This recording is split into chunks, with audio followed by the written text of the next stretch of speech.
Sabido es que Arthur Conan Doyle abrazó el espiritismo ya en tiempos casi juveniles. Dicen que con tan solo 22 años participó en su primera sesión espírita. Ese espíritu lo mantuvo durante muchos años y finalmente en 1916 declaraba a la revista Life que él era espiritista, que abandonaba las prácticas católicas para adentrarse con decisión en el mundo de los espíritus. Creía firmemente en ese mundo espiritual, participó en sociedades científicas británicas muy en boga en aquellos tiempos decimonónicos, a caballo entre el siglo XIX y el siglo XX, y desde luego los espíritus eran su auténtica, su real, su acreditada religión. De hecho, cuando falleció el 7 de julio de 1930, tras 71 años de asombrosa aventura, ordenó o dejó escrito que en su lápida no figurase la fecha de esa muerte, la fecha del óbito, pues pensaba que la muerte no existía. Solo figuraba en esa lápida esto: aquí yace Arthur Conan Doyle, nacido el 22 de mayo de 1859.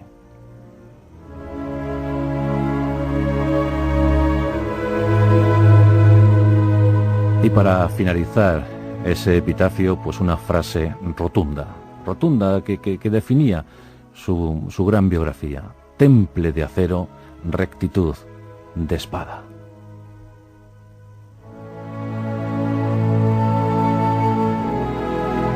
En su autobiografía, la verdad es que el propio Arthur Conan Doyle llegó a escribir que harían falta varios tomos para poder contar con detalle su asombrosa aventura en la vida. Y a fe que no faltaron acontecimientos, a fe que no faltaron circunstancias para dar razón a ese escrito, a esa afirmación. Arthur Conan Doyle nació en Edimburgo, Escocia, ese 22 de mayo de 1859. Eran tiempos victorianos, tiempos de conquista, tiempos imperiales. Ese imperio en el que él tanto creyó, al igual que otros autores coetáneos suyos como Rudyard Kipling. Lo cierto es que Arthur Conan Doyle siempre se distinguió por esa defensa enconada, esa defensa encendida del Imperio Británico, el gran emanador de cultura, el gran emanador de civilización desde la metrópoli londinense, una especie de nueva Roma, de nuevo Imperio Romano, pero trasladado a los tiempos de la reina Victoria. Y vino al mundo en el seno de una familia acomodada, una familia de artistas, de burgueses. En ese clan todos habían prosperado menos el padre, Charles Doyle. Charles Doyle era un hombre pues atenazado por la depresión, imbuido en un alcoholismo frenético, y de hecho acabó sus días en un asilo, recogido. Intentó escapar en varias ocasiones, pero desde luego podemos decir que era la oveja negra de la familia. A él siempre le fue mal, siempre le fue mal. Y su mujer, Mary Foley, apenas podía seguir los dictados, los desaires, los devenires de su marido. Pero bueno, la prole intentó crecer, y sobre todo con el mecenazgo de algunos personajes fundamentales para los primeros años de Arthur Conan Doyle. Su segundo nombre era Ignatius, y el Conan lo adquirió de un tío abuelo suyo llamado Michael Conan, y dicen que fue uno de los que facilitó que el pequeño Arthur estudiase medicina, aunque otras fuentes nos hablan de Brian Weller. Brian Weller podía ser un amante, era médico, amigo de la familia, pero dicen que era amante de Mary Foley, y que Brian fue el máximo instigador para que Arthur entrara en la Facultad de Medicina de Edimburgo, muy próxima a la casa natal de los Doyle. Lo cierto es que si fue Brian o si fue el tíito Michael Conan, no lo sabemos, pero sí que podemos contar que Arthur muy pronto recibió una educación, una estricta educación espartana. Con tan solo 11 años ingresó en un colegio de jesuitas, la familia era católica, y allí empezó a instruirse y a aprender idiomas como el francés y el alemán, muy versado en esas lenguas, y que le vendrían muy bien para sus futuros viajes.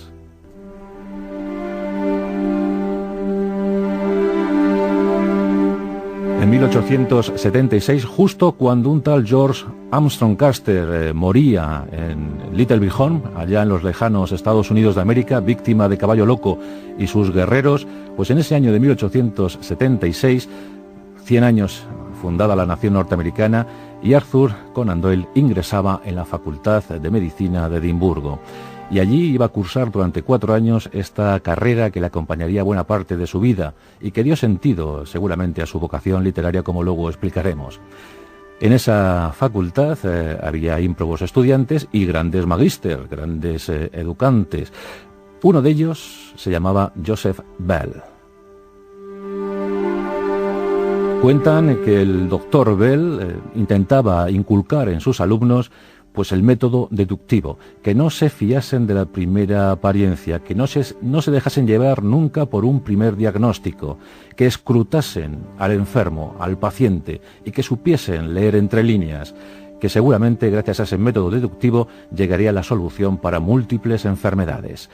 Arthur Conan Doyle tomó muy buena nota de estas instrucciones de su querido doctor Bell, y dicen que el propio Dr. Bell fue la figura inspiradora para la creación de Sherlock Holmes, un hombre que también se basaba en el método deductivo, que era un detective extraordinario, pero que sin duda algunas esas apreciaciones, a veces subyacentes, a veces un poco desapercibidas, eran las que luego daban sentido al gran caso y que acababan siempre en una resolución feliz para este brillante detective, fruto de la imaginación de Arthur Conan Doyle.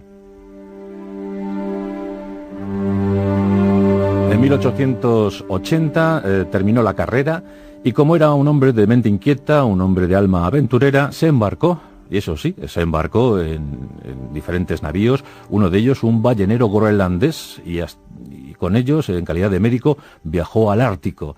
También en otro barco fue a las latitudes africanas, donde estuvo a punto de fallecer víctima de un naufragio. Un hombre siempre sometido a los avatares de la historia, y siempre con suerte. Decían que tenía baraca, que tenía la facultad de escapar de los más difíciles peligros.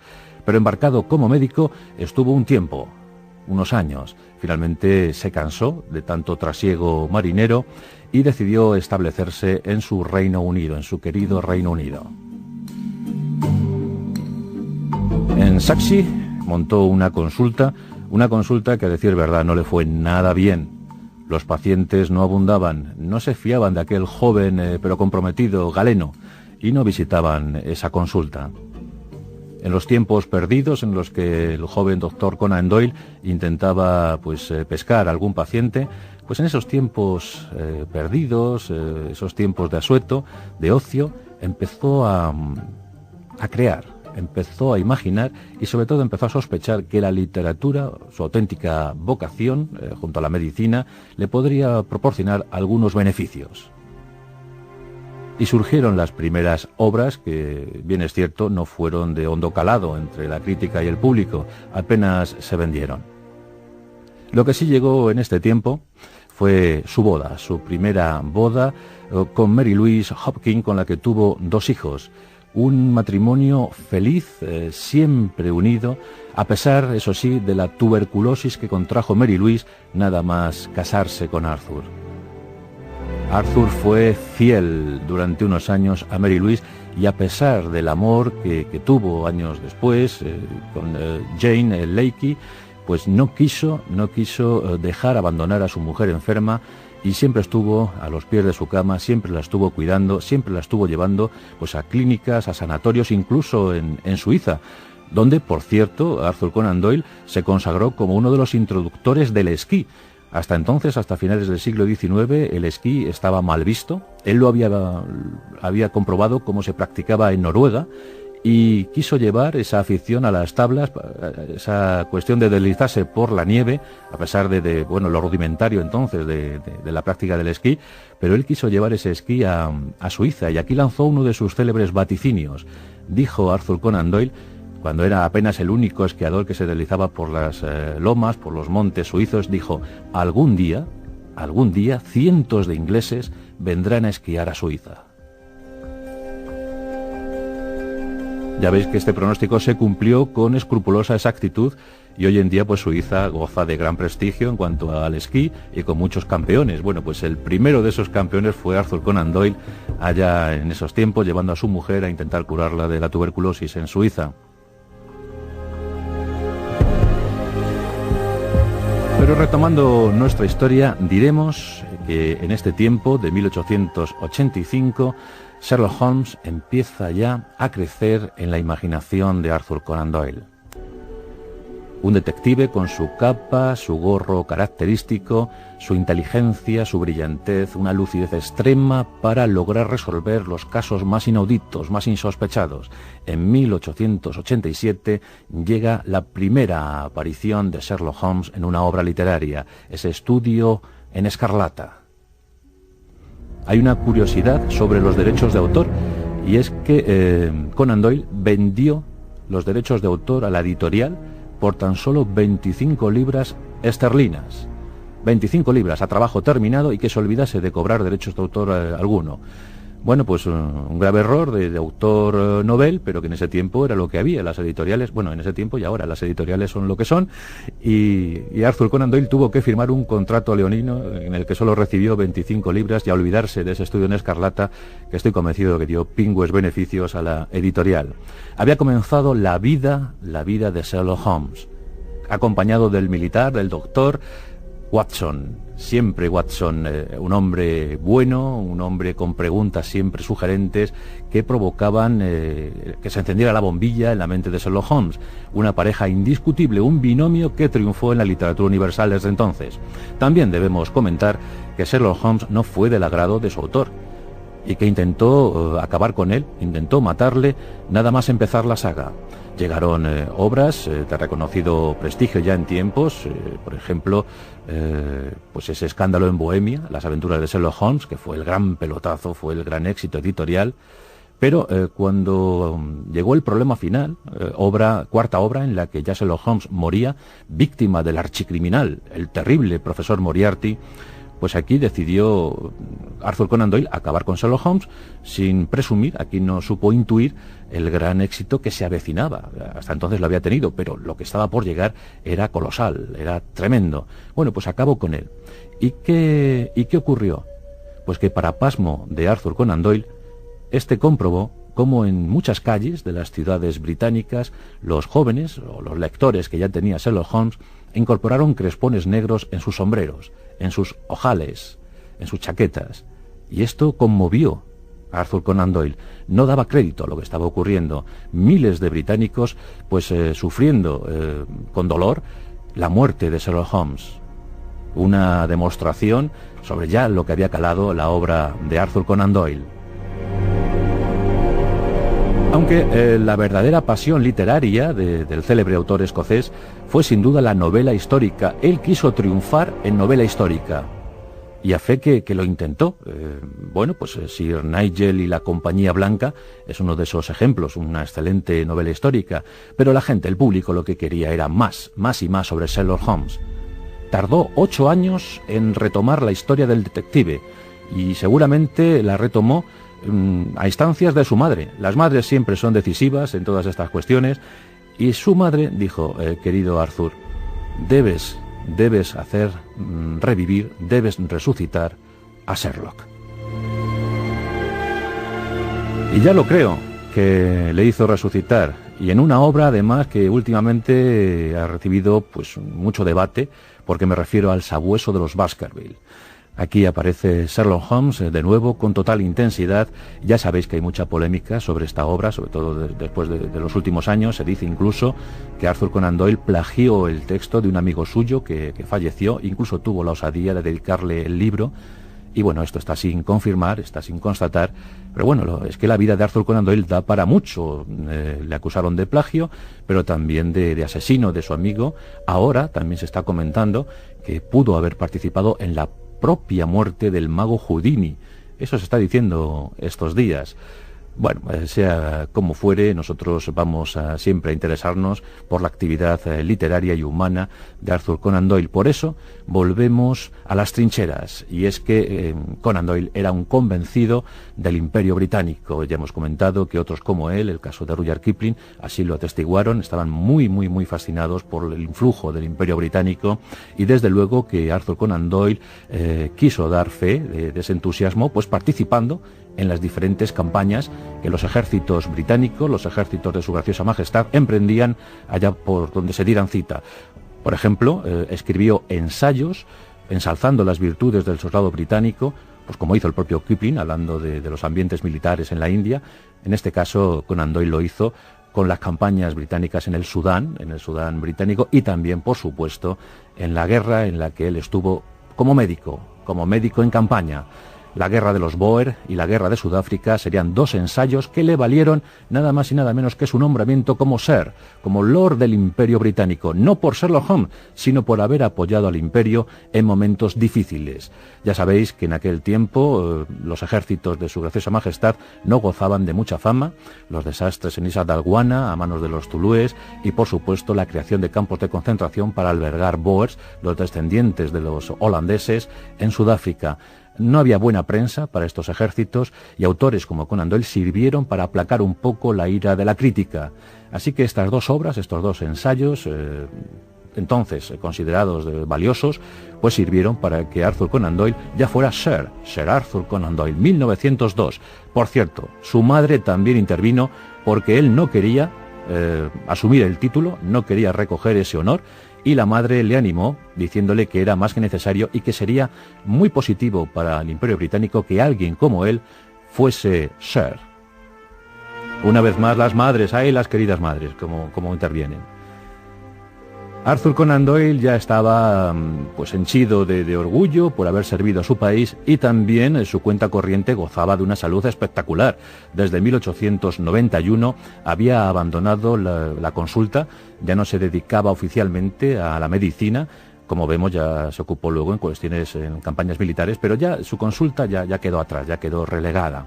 Y se dedicó a otras cosas, por ejemplo, el espiritismo. Desde los 22 años participaba de forma frecuente en esos rituales espíritas, en esas mesas, en esos veladores.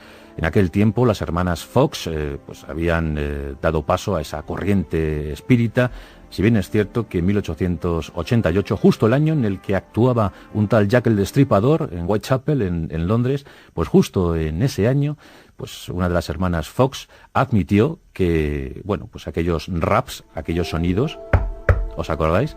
Pues eran producidos por los dedos de sus pies. Esos chasquidos, esos raps eran un fraude. Arthur Conan Doyle dijo: no creeré nada de lo que digan. Estaba realmente interesado en el espiritismo y por mucho fraude que presentasen las hermanas Fox, él no estaba dispuesto a doblegarse.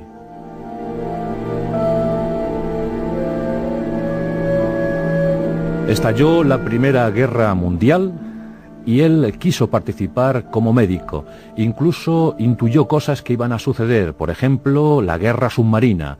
Nadie le hizo caso salvo un tal Winston Churchill. Winston Churchill era otro tipo intuitivo, ¿verdad?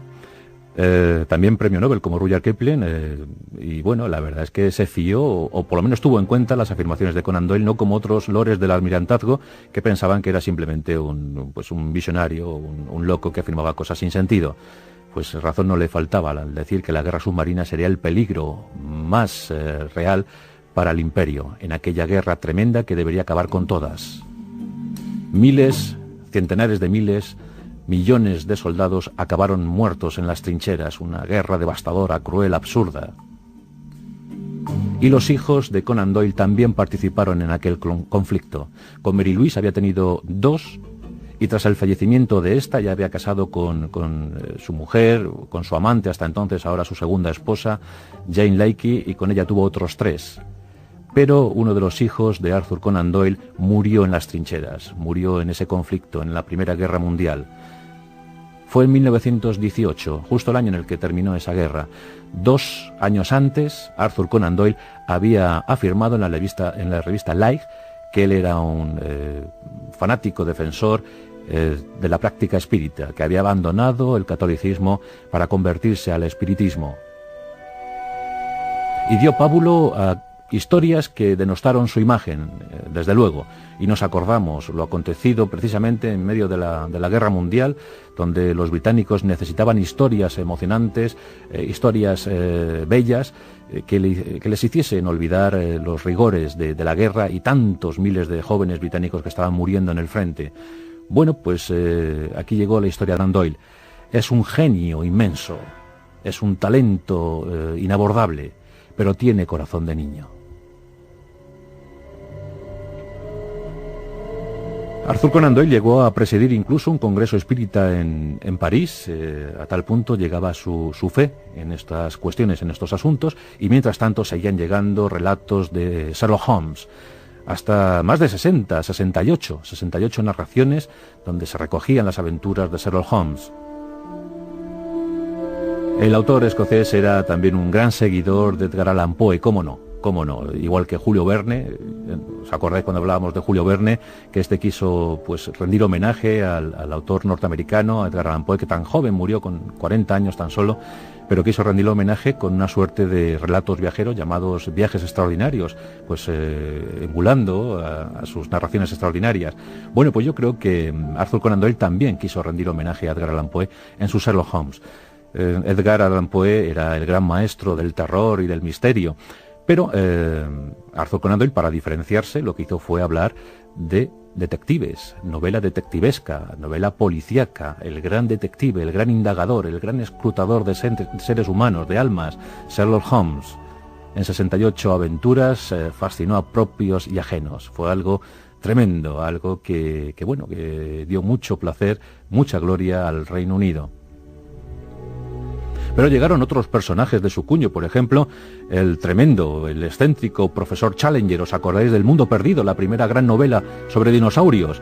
Esa llanura en Sudamérica llena de bestias prehistóricas, de mastodontes, pretéritos de otros tiempos que habían sobrevivido al paso de los siglos, y que ahora el profesor Challenger, con un grupo de acompañantes maravilloso, pues daba sentido y descubrimiento. El profesor Challenger también hizo de las suyas.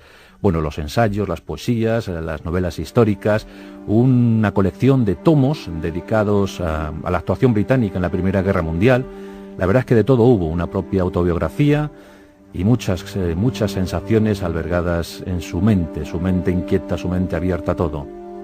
El hombre que quiso saberlo todo, un hombre sin duda alguna renacentista, experto en el esquí, marinero, soldado, médico, escritor y ante todo un talento vivo, ingenioso.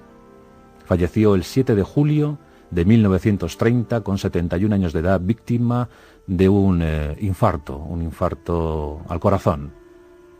Era un corazón demasiado grande y no pudo sobrevivir a tantas emociones acumuladas durante tantos años. Sir Arthur Conan Doyle, y como digo, en su lápida ese lema se nos antoja más que apropiado: temple de acero, rectitud de espada.